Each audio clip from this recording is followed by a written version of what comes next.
Ini bukan untuk kenyang, tapi untuk pemenuhan gizi. Kalau misalnya terjadi keracunan, siapa di sana yang akan bertanggung jawab? Dia harus berani menolak. Ini barang tidak bagus, ini barang tidak berkualitas, ini barang tidak layak kami pakai. Di situ paling bahaya. Terjadi kontaminasi silang.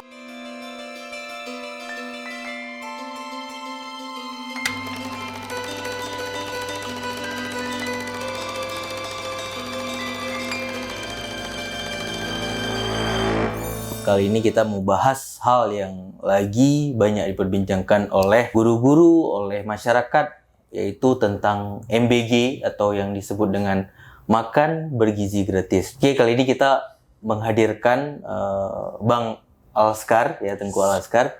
Abang udah lama sepertinya bergelut di bidang seperti catering, Bang ya. Catering, terutama catering in-flight meal, di mana Bang Alskar bukan hanya pas MBG aja ya berkecimpung di bidang makan bergizi yang diatur gizinya, tapi sebelum-sebelumnya Bang Alskar udah duluan paham atau menjalankan program ini. Oke Bang Alskar, mungkin apa nih Bang program Abang atau enggak background Abang selama ini tentang di bidang catering ini Bang? Oke, baik. Terima kasih San. Mengenai dengan in-flight catering, saya di sana sudah hampir 4 menjelang 5 tahun, yaitu khusus untuk makanan penerbangan. Itu disebut dengan in-flight catering meal.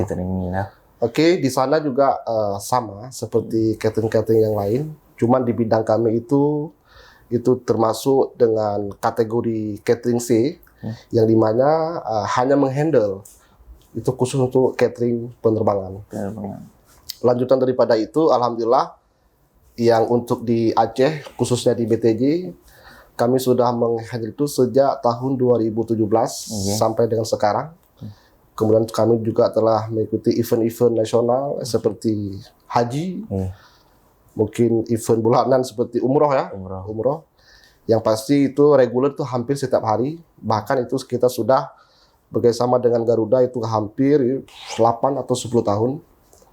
Di mana di sana juga kami menghandle flight charter, itu di mana ada RI1, RI2, bahkan kementerian, dubes, sampai dengan penerbangan internasional. Oke Bang, berarti udah lumayan banyak lah ya Bang, Abang mencoba untuk menjalankan program ini Bang ya sebelum itu, karena kan yang kita tahu itu Bang ada terutama haji ya Bang ya? Iya, haji. Itu ada berapa porsi yang Abang siapkan untuk haji? Oke, untuk haji semakin tahun kan semakin naik dah. Katakanlah haji lebih kurang, nilai rata-rata itu untuk jamaahnya itu hampir 5.000. 5.000 Bang ya? Nah 5.000 itu dikali 2, kemudian itu kami juga menanggung flight pulang dan pergi. Mungkin per fase yang namanya, fase 1 dan fase 2, kami itu hampir lebih kurang memproduksi meal itu hampir 20.000 meal. Oke, berarti itu harus disiapin nggak mungkin dari pagi Bang ya? Misalnya berangkatnya pagi, berarti malamnya harus disiapin? Iya gini, dalam in-flight catering itu dalam bentuk ataupun makanan itu beku. Beku ya? Tentunya produksi meal itu jauh-jauh hari. Lebih kurang 1 minggu atau 10 hari sebelum penerbangan, itu meal itu sudah diproduksi. Cuma nanti di sana ada yang namanya hitungan toleransi dalam produksi. Jangan juga terlalu lama kita produksi, baru kita handle untuk pemakaian. Minimal 3 hari, maksimal 7 hari. Mungkin kita di Aceh lebih kurang ada 12 kloter. Kami memproduksi itu menghitung angka ke belakang seperti apa. Katakanlah misalnya estimasi flight pertama itu untuk haji itu di tanggal 5. Tentu kami di tanggal 1 sudah mulai produksi untuk flight yang 1. Flight yang kedua kami produksi di tanggal yang kedua. Terus berjenjang dia supaya meal itu tetap terjaga suhu yang diminta itu tercapai. Kemudian tingkat kekerasan mealnya juga itu jangan juga terlalu keras di luar kapasitas suhu yang diminta. Dan lanjutannya lagi seperti kondimen di samping itu, sayur mayur dia bertahan tidak sama dengan nasi. Kemudian juga ada main course seperti daging, ayam, kemudian juga ikan. Dia juga beda kekuatan dengan kekuatan nasi ataupun kekuatan sayur. Yang tentunya semua meal itu produksi dengan sama. kemudian setting sama, tempat yang sama juga sudah pasti. Dan itu kami menyimpan dalam suhu dengan angka yang diminta. Lebih kurang di minus 18 sampai di minus 20. Supaya mil itu tetap terjaga ya. Suhu dan kualitasnya gitu.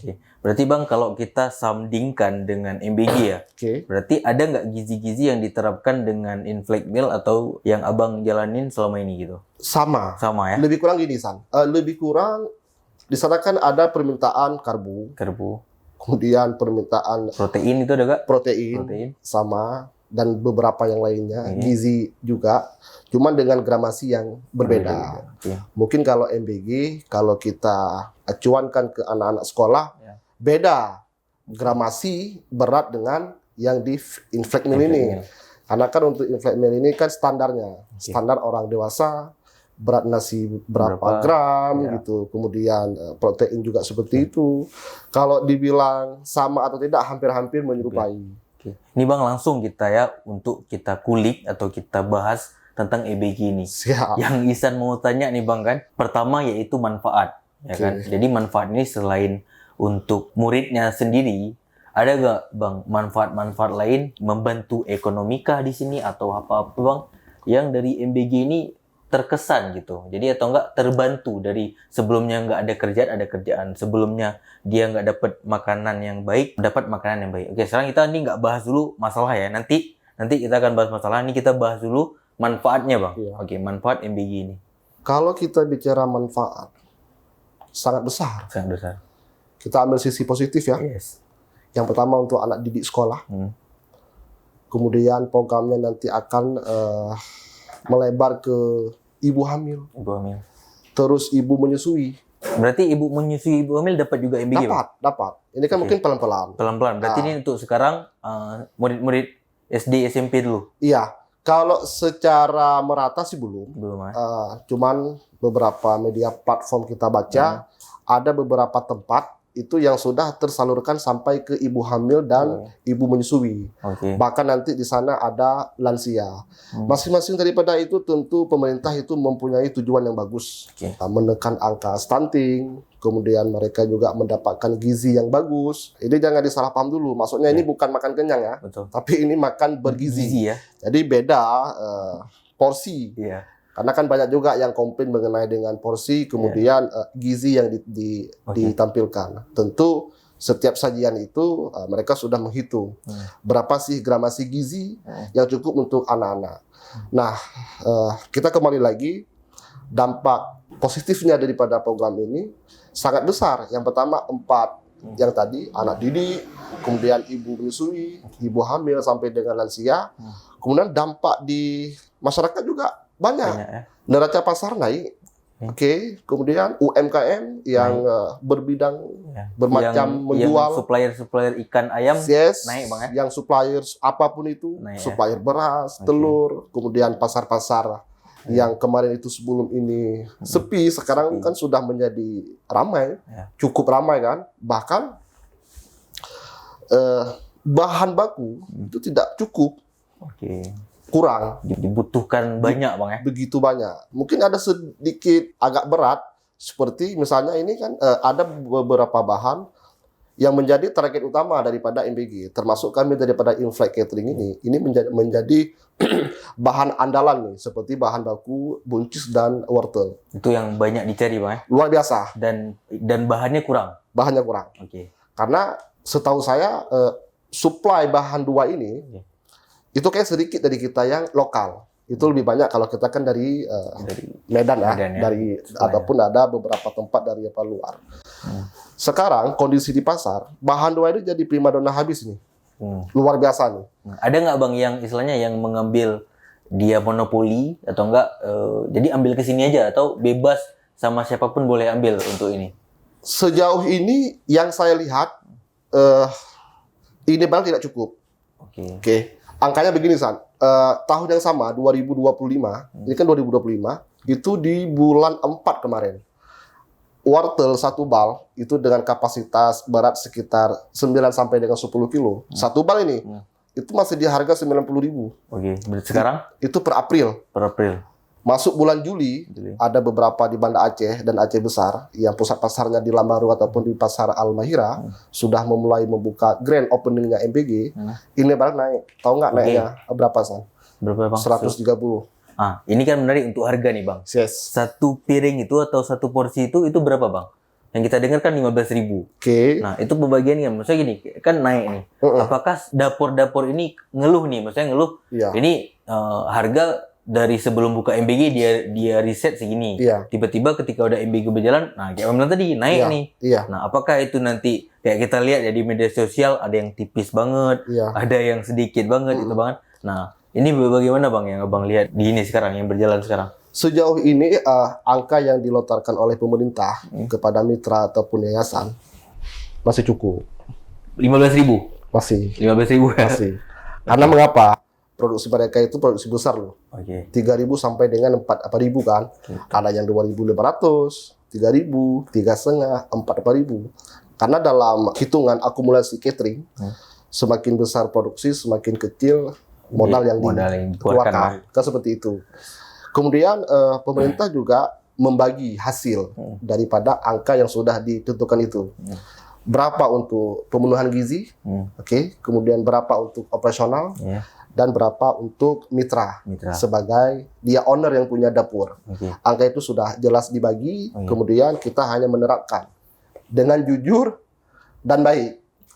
Nah, terlepas nanti di sana terjadi penyimpangan, terjadi potensi-potensi yang merugikan sepihak ataupun merugikan pemerintah, itu lain yang kita bahas.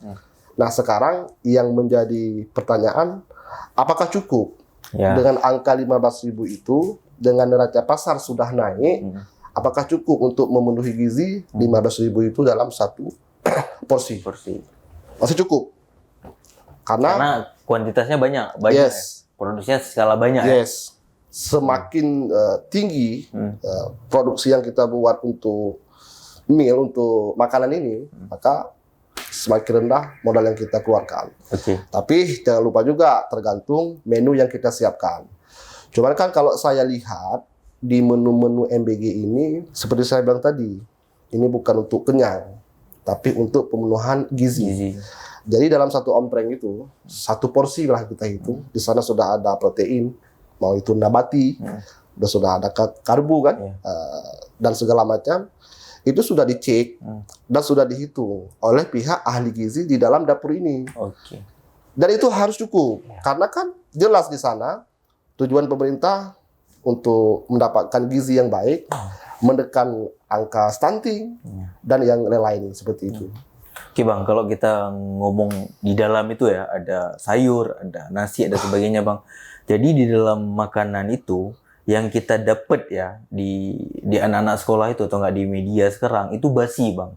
Nah, ini kan perlu kita pertanyakan juga, kenapa kok bisa basi, kenapa kok bisa udah nggak enak lagi. Ada juga sekarang nih yang keracunan tuh kan.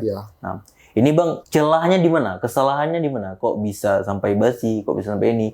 Dan kan ini pengennya kan bergizi nih. Tadi kita udah ngomong bahwasanya dari awal sampai tadi ini program untuk menyehatkan, menghilangkan stunting, tapi ujung-ujungnya keracunan, sakit. Nah, jadi kan yang kita khawatirkan ini kan lah orang tua nih. Orang tua kan mereka khawatir bagaimana ketika anak yang menerima MBG ini, apakah mereka mendapat gizi atau malah jadi keracunan? Gitu. Mengenai dengan berita yang begitu banyak, platform media yang kita buka, hampir semua mengabarkan bahwa mengenai dengan MBG ini keracunan, segala macam.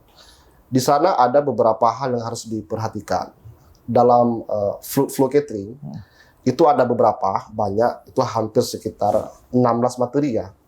Cuman ada 3 materi itu yang memang harus dipelajari dengan betul. Abang kemarin ada ngajarin juga di SPP? Iya, kemarin kami juga ada ngajar di Rindam. Selama hampir 1 minggu lebih ya. Materi untuk MBG ini, Mas? Jadi kami ini mengajar ini bukan untuk mereka bisa masak. Tapi manajerial, manajemen. Mereka itu bisa melihat, bahkan harapan daripada kami, mereka itu bisa men-training kembali SDM yang mereka terima di dalam dapur itu. Oke, kita kembali kepada pertanyaan, mengapa sampai terjadi keracunan?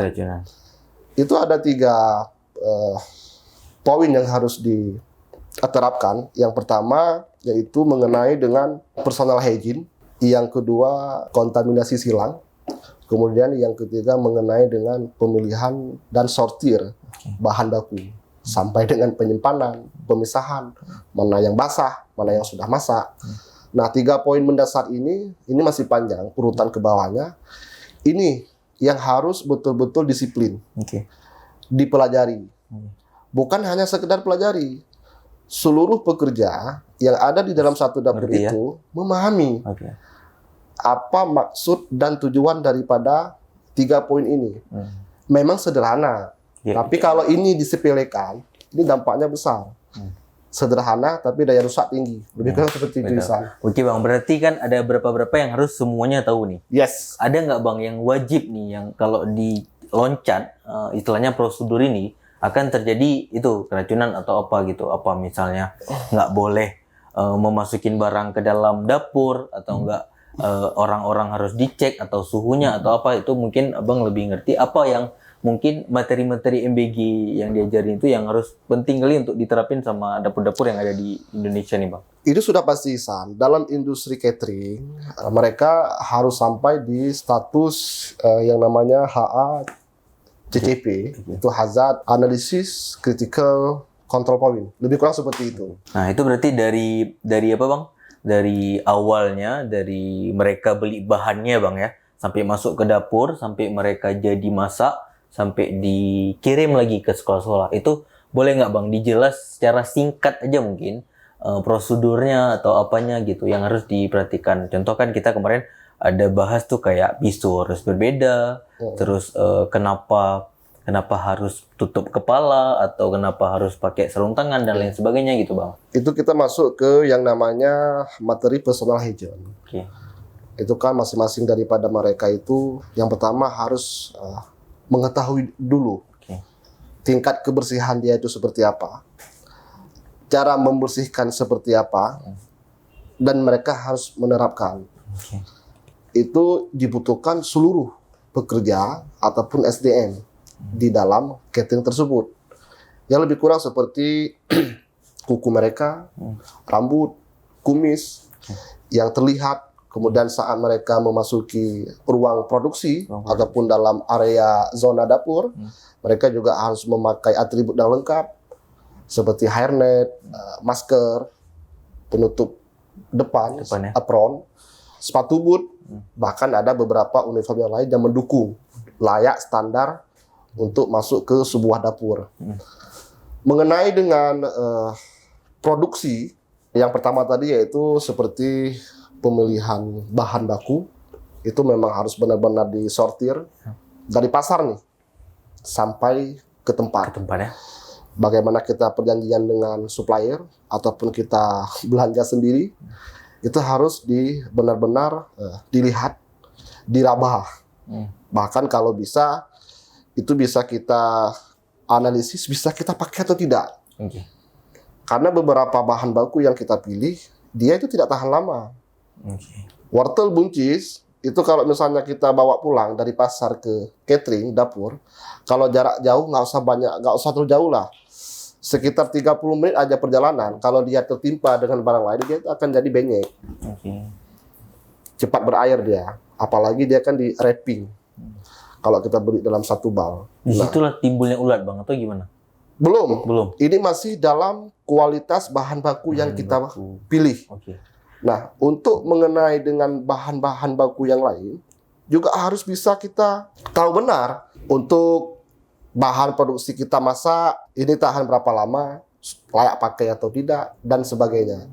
Itu untuk sortir-sortir barang. Sampai ke catering, itu juga harus mempunyai tempat khusus untuk peletakan barang ini. Itu yang dinamakan yang namanya palet ya. Suhunya atau gimana ya Bang tempat khususnya, atau ditaruh dalam air gitu? Enggak, barang turun daripada mobil, kalau bisa dianjurkan mobil untuk barang sayur ini dibawa pulang dari pasar ke catering itu dalam keadaan ber-AC. Mungkin suhu di sana tidak ditentukan karena dalam perjalanan, tapi dianjurkan itu ber-AC supaya menjaga kualitas si sayur dan bahan-bahan baku yang lainnya yang membutuhkan suhu ruang. Kemudian sampai ke catering, mereka juga tidak bisa meletakkan sembarangan. itu kita masuk ke yang tadi ya, personal hygiene. Mereka harus mempunyai palet atau tempat penurunan barang tersebut. Jadi tidak boleh barang itu turun langsung ke lantai. Lantai itu kita tidak tahu nih bakteri apa, kuman apa yang ada di situ, sehingga itu barang kita masukkan ke dalam tersebar. Sampainya ke dalam juga seperti itu, tidak semena-mena udah sampai di dalam udah oke, enggak. Sampainya ke dalam, mereka nanti ada tim, nanti dibagi lagi mana yang tim pemotongan, mana tim batcher, mana yang tim produksi, mana yang tim pemorsian atau tim setting. Masing-masing daripada mereka mempunyai job desk yang berbeda-beda. Ini kita belum membahas mengenai dengan sertifikasi mereka ya, sertifikat mereka nih. Penjamah makanan mereka sudah ada atau belum nih? Ini yang kita bahas masih mengenai dengan menghandle barang-barang yang udah kita dapatkan itu.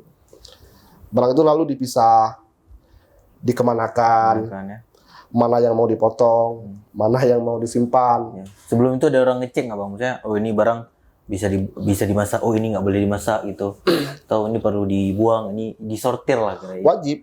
Itu yang disebut yang namanya quality control. Quality control itu dari pasar sampai dengan pemursian. Itu harus ada quality control. Siapa yang menjadi quality control? Ya dia, si kepala SPPG ini. Kalaupun dia itu tidak ada di tempat, bisa jadi mungkin dia lagi ada giat lain. Yang quality control ini wajib ada. Ya. Siapa yang dia percaya mungkin, ataupun mungkin bisa dibagi shift-shiftan ya. Di sana nanti kan ada supervisornya, ada penanggung jawab harian. Nah, mereka yang menjadi quality control. Mereka harus berani meng-reject barang yang tidak sesuai dengan standar. Kalau terjadi keracunan, yang disalahin pertama siapa nih Bang? Jelas kepala SPPG. Iya, mereka yang harus disalahkan karena mereka sebagai penanggung jawab. Toh mereka yang sekolah kok. Mereka yang mempelajari bagaimana food flow catering. Mereka yang ditempa habis-habisan. Nah, kalau misalnya ada pertanyaan, kalau misalnya terjadi keracunan, siapa di sana yang akan bertanggung jawab? Jelas, kepala SPPG. Terlepas di sana daripada itu, ada polemik ya mengenai dengan, mohon maaf, mitra yang bukan terlalu ya, yang mungkin ikut andil ke situ, yang semestinya porsi dia hanya untuk pengadaan aja, bangunan, equipment, kerusakan, dan sebagainya. Karena kan bahasa lain, gedung mereka itu kan disewa. Terlepas lagi nanti ada polemik dengan yayasan, itu mengenai dengan regulasi mereka lah. Tapi jelas jika terjadi keracunan pada makanan tersebut, maka 100% yang harus menanggung jawab itu ya kepala SPPG. Oke. Berarti Bang, kepala SPPG ini dia harus betul-betul mahir atau enggak dia pelajari lagi ya? Hal-hal yang udah dia pelajari Bang ya? Ada nggak Bang yang istilahnya yang mengecek kepala SPPG ke tempat-tempat ini, ke dapur-dapur ini? Mungkin gini, ya, ini kan personal nih, kepala SPPG personal. Ada nggak yang nggak kompeten atau nggak yang nggak bagus itu diganti? Atau gimana itu Bang prosedurnya? Sejauh ini regulasi tersebut kayaknya belum ada ya? Ya kan, mereka kan masih penempatan nih, baru-baru lah. Kalau kita bilang di Aceh mungkin baru jalan sekitar 4 bulan ya, atau 3 bulan lah. Mereka juga baru, mereka juga bukan basic dari catering kan, bermacam-macam basic kan. Karena kami waktu ngajar kemarin, saya tanya mereka, betul. Dari mana aja gitu kan. Manajemen, sipil, lulusan hukum ya kan? Bahkan juga rata-rata mereka S2 gitu. Jadi kalau pergantian ataupun mutasi kepala SPPG ini ke dapur A ataupun ke dapur B itu sebelum terjadi.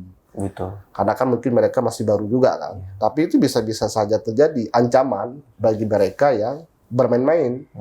Harus serius gitu kan. Seperti PNS lah. Kalau nggak serius jadi harus kita ganti atau kita pindah pindah. Atau dia dijadiin dimutasikan.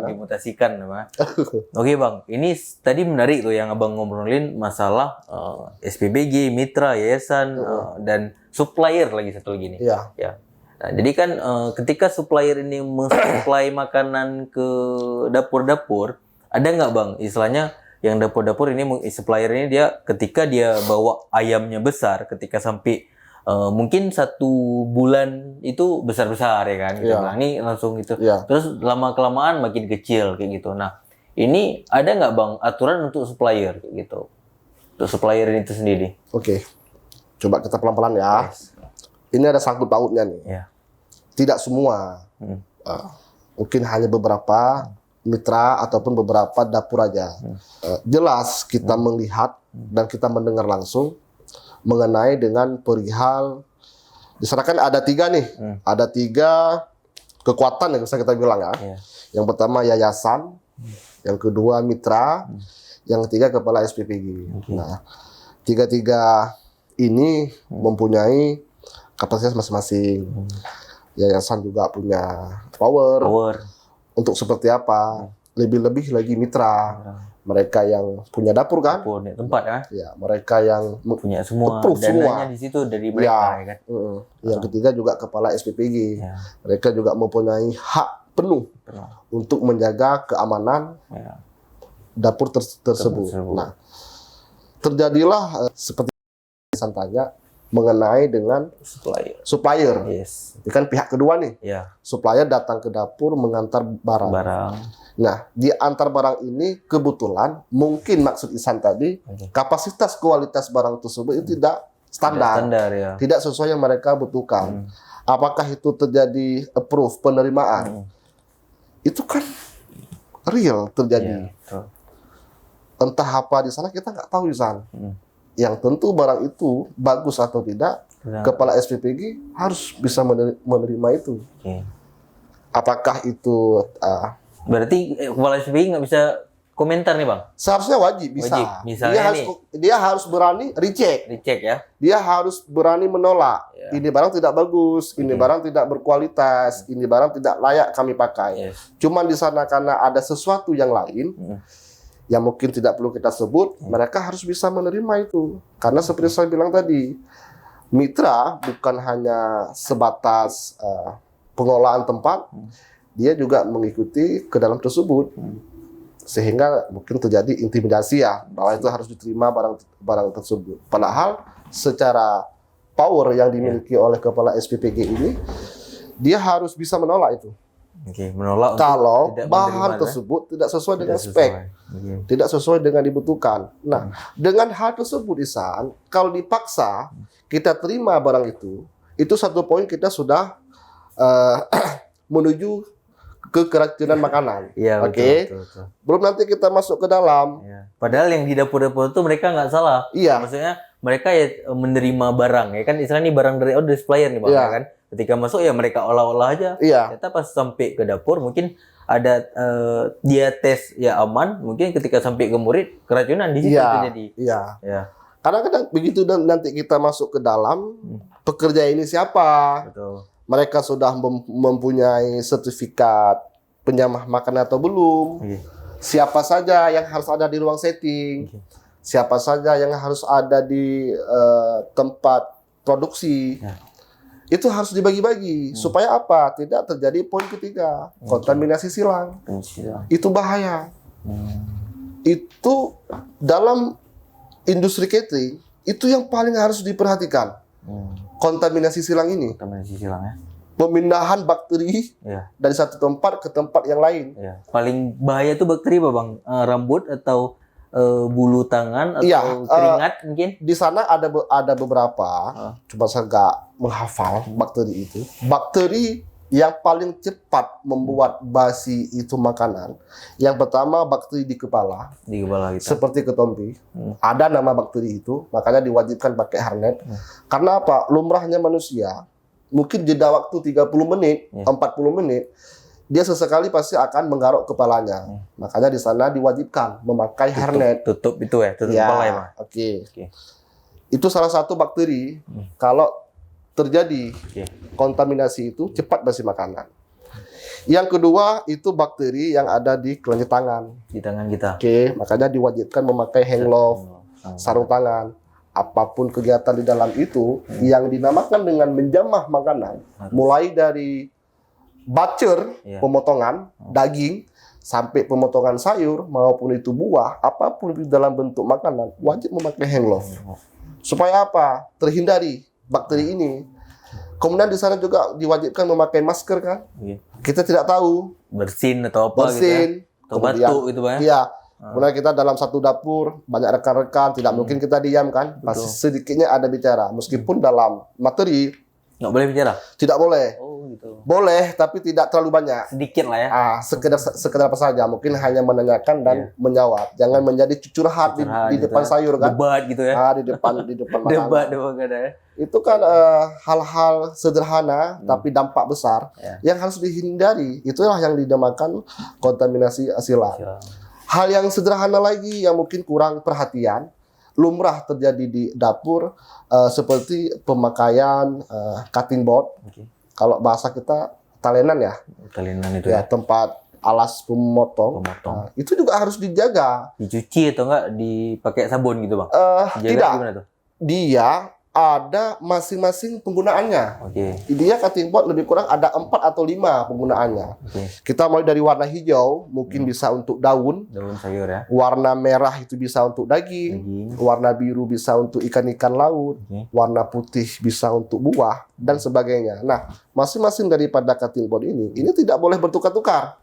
Satu warna hijau untuk ikan, untuk daging, untuk sayur nggak boleh. Di situ paling bahaya. Oke. Terjadi kontaminasi silang. Contoh tulisan nih, saya bilang nih. Di dalam cutting board daging, warna merah nih. Setelah dipotong daging mentah, itu cutting board nggak dicuci. Geser daging, tarik buah, langsung dipotong buah. Jadi rasa buah, rasa daging ya. Itu bisa terjadi keracunan. Karena normalnya kalau kita makan daging mentah sakit perut nggak? Pasti kan. Nah, sama nyanjuk dengan itu. Jadi setelah kita memotong bacur daging, kemudian karena SDM kita tidak melatih mereka, kemudian mereka juga tidak mengambil sertifikasi penyamah makanan, itu biasanya diambil di lembaga ataupun kalau kami langsung ke BNSP, Badan Nasional Sertifikasi Profesi, kami langsung mengambil ke sana. Dia bukan hanya sekedar tahu, tapi mempraktekkan. Jika itu dipaksa, disinilah menjadi kontaminasi silang. Ini potensi awal keracunan. Keracunan di situ Bang ya, di percampuran itu ya.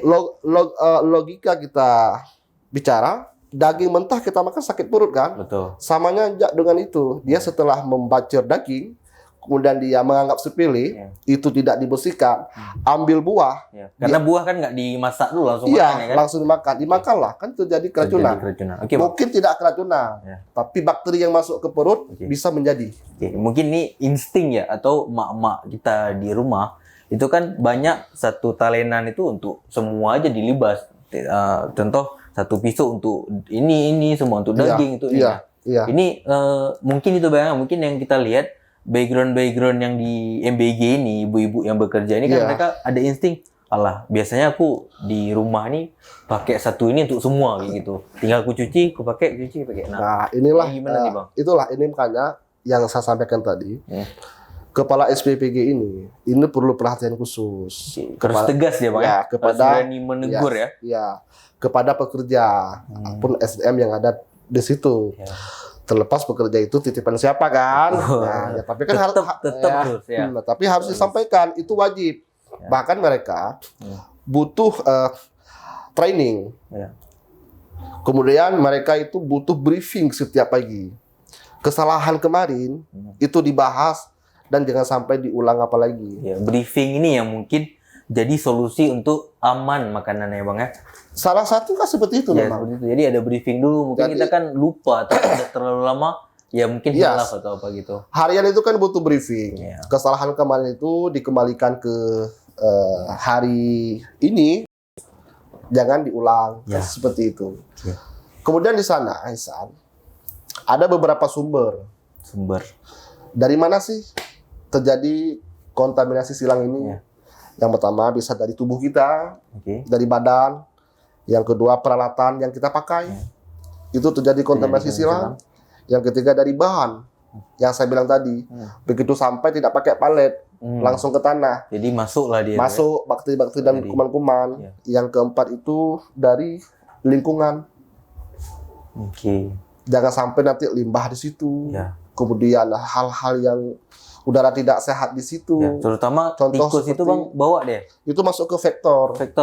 Itu tikus tuh dia membawa apa tuh? Dia membawa apa, bakteri atau? Ini 5 tadi, ini yang sumber. Dari mana? Sumber dari mana kontaminasi silang ini? Oke. Dari badan kita, kemudian dari bahan yang kita pakai, alat-alat tidak dicuci dengan benar, kemudian bahan baku yang kita pilih, lingkungan, faktor. Faktor ini termasuk tikus, kecoa, cicak, semut, apapun itu. Ini sumber. Ini kalau tidak dijaga, kalau tidak dilihat, kalau tidak di IKL-kan, ini namanya nanti akan ada IKL. Itu inspeksi kesehatan lingkungan. Itu ada 2. Bisa dilakukan secara internal oleh pihak kepala SPPG. Yang kedua, bisa dilakukan oleh pihak eksternal, dinas atau lembaga yang mempunyai sertifikasi untuk melakukan IKL tersebut. Bisa di sana Dinkes bisa melakukan itu, di dinas kesehatan bisa melakukan IKL itu, KKP bisa melakukan itu. Mereka akan mengecek ke lokasi, mulai dari pertama datang, tempat pintu keluar, pintu masuk, sampai dalam catering itu tidak boleh pintu itu tarik keluar. Oh, kenapa gitu, Bang? Dia harus dorong ke dalam, supaya tidak masuk benda-benda asing. Sampai itu ada aturannya. Jadi yang saya maksud, air gitu perlu. Iya, perlu, itu wajib. Itu sanitasi air kan, itu wajib. Itu juga akan dilakukan verifikasi dari pihak yang berwenang, yang mempunyai kapasitas untuk menyatakan bahwa air ini bisa dipakai atau tidak mengandung E. coli, tidak mengandung zat besi yang terlalu tinggi, tidak mengandung A, B dan Z. Itu yang bisa memverifikasi itu ya. Setahu saya sih Dinkes, bagian Labkesda ya, laboratorium. Nah, sekarang sudah hadir mereka belum? Kalaupun belum hadir, kenapa belum hadir? Ini kan bagian daripada pemerintah, ya kan?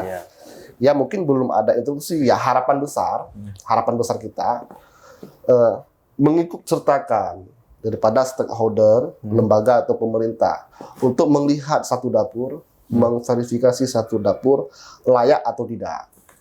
Apakah mereka sudah mendapatkan sertifikat penyamah makanan? Apakah mereka sudah mendapatkan status SLHS ya? Oke, kemudian HA CCP itu. Berarti itu Bang harus dicek secara merata semua dapur ya? Wajib. Berarti harus gerak cepat nih untuk dicek ya, untuk biar aman itu jadi ya. Saya tidak tahu itu sudah dilakukan atau belum. Tapi menurut analisis saya itu wajib dilakukan. Nah, ini kan bagian daripada program nasional, program pemerintah. Jadi ini mengenai dengan industri catering, hazardnya terlalu tinggi, mereka harus turun. Supaya apa? Bisa memverifikasi, bisa melihat, dan bisa menilai dalam satu dapur ini sudah standar atau belum gitu. Kemudian sertifikat apa saja yang mereka harus keluarkan. Moga-moga itu sudah terjadi ya. Kalau kalaupun itu belum terjadi, ini menjadi saran segera itu harus dilakukan. Supaya apa? Tidak terus berlanjut mengenai dengan keracunan ini. Dan istilahnya aman ya. Kita sudah melewati proses pengecekan. Nggak terlalu cepat Bang menurut saya. Karena kenapa? Karena kan Badan Gizi Nasional ini baru dibentuk ya. Baru di tahun 2025 ini. Ketika masa Pak Prabowo menjabat, dan kita tahu kalau misalnya kita berkaca sama negara-negara lain, mereka mempersiapkan makan bergizi ini sudah begitu lama. Dalam berarti istilahnya kita buka bisnis nih, besok langsung jualan. Kita belum siapin ininya kayak gitu kan. Tapi ini MBG ini begitu cepat. Kalau nggak salah Januari atau Februari itu diluncurkan. Sedangkan sekarang nih baru kelihatan nih mana-mana dapur yang tidak layak gitu Bang kan. Nah, apa kita harus berkaca ke negara-negara lain seperti Jepang ya kan? Karena kan kita kembali lagi ke targetnya presiden kita. Pokoknya selain belajar, kita harus pintar juga. Daya kepala kita ini harus terisi juga ya kan. Bahwasanya kita dulu tuh ada disaranin sama orang tua kita untuk pas masih masa kecil makan ikan salmon, harus banyak makan ikan. Yang coklatnya itu kalau dimakan lebih pintar gitu ya kan. Nah, itu kan istilahnya orang-orang tua dulu kita ada membilang untuk jangan banyak makan mie, makan ikan, makan ayam gitu kan. Haba petua. Ya, haba petua bahasa kita tuh. Nah, jadi Bang kan ini kan udah baru lah ya di jalan ini. Dan bagaimana dengan negara-negara lain seperti Jepang, Cina dan lainnya yang udah menjalankan ini duluan Bang? Oke, terjadi pro dan kontra terhadap makan gizi ini, ya kan? Ya wajar-wajar aja lah. yang namanya mereka yang komentar mungkin anak daripada yang keracunan itu. Ya. Mereka yang komentar mungkin siapa yang berdampak daripada yang mereka kenal itu. Wajar-wajar saja. Tapi yang tentu sama-sama kita tahu ini program harapan besar kita bagus dan terus berjalan. Walaupun ada indikasi-indikasi yang kita dengar begitu kuat. Semoga itu tepat diatasi ya. Selanjutnya, kalaupun ini dikatakan gagal, terlalu cepat. Oke. Berarti dari Januari sampai terlalu cepat. Terlalu cepat. Ya kan ini kan masih bisa kita bilang masih dalam percobaan. Nanti ada yang komentar, coba jangan ke anak-anak kan seperti itu. Masa gini, ini baru ini baru bergerak. Ini baru bergerak, butuh beberapa finding, temuan untuk menjadi evaluasi. Jadi kalau tidak ada temuan, kalau tidak ada kesalahan, bagaimana kita untuk mengevaluasi atau mengoptimalkan satu program ini supaya lebih maksimal, seperti itu. Kita acuan kepada negara-negara Eropa seperti Brazil, Finlandia, Estonia, bahkan Swedia. Mereka juga mereka kan negara maju nih, negara kuat nih. Mereka juga butuh waktu lama untuk mengoptimalkan program ini. Oke, kalau di Asia mungkin ada Thailand, Malaysia, termasuk India, Jepang masuk ke Asia ya. Nah, mereka juga butuh hampir 20 tahun loh. 20 tahun untuk persiapin ini Bang. Untuk mengoptimalkan supaya ini berjalan dengan sukses. Tapi kita harapan daripada pengalaman ini kan terlalu lama kan. Jangan sampai nanti terjadi isu kematian. Ini yang disayangkan. Harapan jangan. Bahkan di Jepang di sana ada yang namanya Kushoku kalau nggak salah. Nah, ini termasuk salah satu beberapa sumbangsi suara daripada masyarakat di platform media sosial untuk membuat dapur itu di sekolah. Di Jepang ini sudah menerapkan. Berarti di Jepang itu dapurnya di sekolah? Iya. Dapurnya di sekolah. Di sekolah langsung kan anaknya. Mereka langsung makan sajian panas kan. Nah, diproduksi di sekolah. Mereka di sana juga diajarkan setelah makan membuang sampah pada tempatnya. Sampah organik, organik sampai dengan pencucian kan. Mereka memang diajarkan mandiri.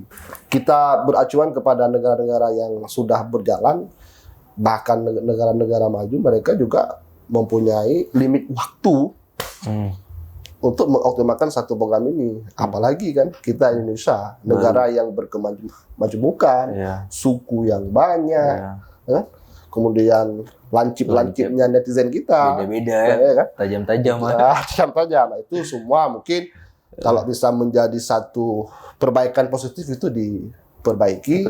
Yang menjadi itu cuma mungkin bisa ditinggalkan. Yang namanya kita sampaikan bukan Indonesia saja yang menjalankan program ini. Eropa, Asia kita sudah sama menjalankan, membutuhkan waktu. Berarti kalau ada bahasa Bang, kalau misalnya kenapa nggak MBG ini 15.000 itu dikembalikan ke orang tuanya untuk biar orang tuanya sendiri yang masak-masak, itu berarti kita kurang setuju atau gimana menurut Abang tuh? Kalau misalnya 15.000, biar ini orang tua masak lah, dikasih duit selama per bulan 350, orang tua masak, yang penting anaknya kasih makan yang bergizi gitu kan. Diedukasi setiap semua orang tua itu kan seluruh Indonesia ini atau gimana gitu Bang? Ini kan yang menjadi angka pemenuhan gizi kan ke 10.000 nih. Nah, jika terjadi komentar seperti tadi, kenapa 10.000 itu tidak dikembalikan kepada orang tua, diakumulasikan 30 hari, berarti 300.000 ya? Atau masa sekolah 24 atau 25 hari, berarti 250 ya? Bisa-bisa saja. Tapi kan maksud daripada program ini kan bukan itu. Gizi serentak, makan berbarengan, dan autopilot dia udah berjalan, orang tua tinggal mendidik anaknya, membentuk lainnya untuk kepada anak-anak ini kan. Oke. Kalau kita coba hitung-hitungan deh, kita hitung-hitungan daripada kenapa tidak dikembalikan kepada wali murid dengan angka 250 itu dibuat aja di rumah gitu. Kalau secara angka kami di catering, semakin kecil produksi, semakin besar modal yang kita keluarkan. Kalau kita hitung masa aktif sekolah, 25 hari atau 24 hari, mungkin ada tanggal 31 ya, kita genapkanlah alokasikan dana ke wali murid, itu di angka 250. Oke, 250 ya. Nah, itu kalah di wali murid. Kita kan sering nih dengar di komentar-komentar, kenapa nggak dikasih ke wali murid aja gitu kan. Sebenarnya kan pemerintah saya rasa juga sudah memikirkan itu. Tapi kan tidak cukup angka. Mereka kan tidak menghitung gas yang mereka habiskan. Kemudian biaya transport yang mereka beli, bahan baku untuk dimasak. Bisa jadi 250 itu untuk berapa hari aja Bang ya? Untuk berapa hari aja, karena kan untuk dimasak dalam satu porsi kan. Kita kembali lagi, semakin kecil produksi yang kita lakukan, semakin besar biaya ya akan kita keluarkan. Jadi kalau wali murid akan memproduksi per porsi ini, minyak goreng mereka habis, gas mereka habis, waktu. Apalagi itu produksi jam 6 subuh kan, listrik lagi, itu kan mereka rugi. Makanya tujuan pemerintah sebenarnya ini jelas untuk pemerataan. Pemerataan biar semuanya dapat Bang ya. Dapat dari ujung-ujung pelosok ya. Menu dan makanan yang sama. Karena begini San, tambah sedikit lagi, ahli gizi ini sebenarnya harus berkontribusi besar terhadap menu-menu yang akan ditampilkan. Itu namanya menu sekel. Di setiap dapur-dapur ada ahli gizi Bang ya? Wajib ada. Diserahkan ada 3 nih, akuntansi, ahli gizi sama penanggung jawab, kepala SPPG kan. Nah sejauh ini ahli gizi ini apa yang mereka lakukan kita juga nggak tahu. Semoga sesuai yang mereka belajarkan. Di sana juga ahli gizi juga harus andil mengenai dengan tampilan menu ini. Di sana ada namanya menu sekel. Menu sekel per minggu, ataupun menu sekel per hari, ataupun menu sekel per 3 hari. Menu yang enak atau menu yang pergantian menu? Pergantian menu. Iya, jangan menu yang sama. Itu kan monoton. Nah, setiap menu yang ditampilkan, mereka kan wajib menghitung nih gizi, protein, karbo, segala macam, dan tidak terjadi penyimpangan menu sehingga terjadi keracunan. Makanya yang saat didistribusikan kepada siswa itu menu yang sama. Jadi kalau kita kembalikan ke wali murid kan beda-beda kan. Mungkin nanti ada wali murid yang inisiatif daging, yang sebelah ayam. Kalau alergi gimana nih Bang? Menarik. Ini kalau ada yang alergi ikan gitu, berarti anak ini nggak dapet nih atau alergi? Itu nanti mungkin bisa dibuat tim. Dibuat tim. Utusan daripada dapur ataupun notet catatan daripada sekolah. Sekolah tersebut atas kelas ini, atas nama siswa ini, kalau terjadi produksi menu ikan itu akan diganti dengan menu yang lain. Ya, yang biar dia bisa makan juga. Biar supaya dia bisa ikut makan juga.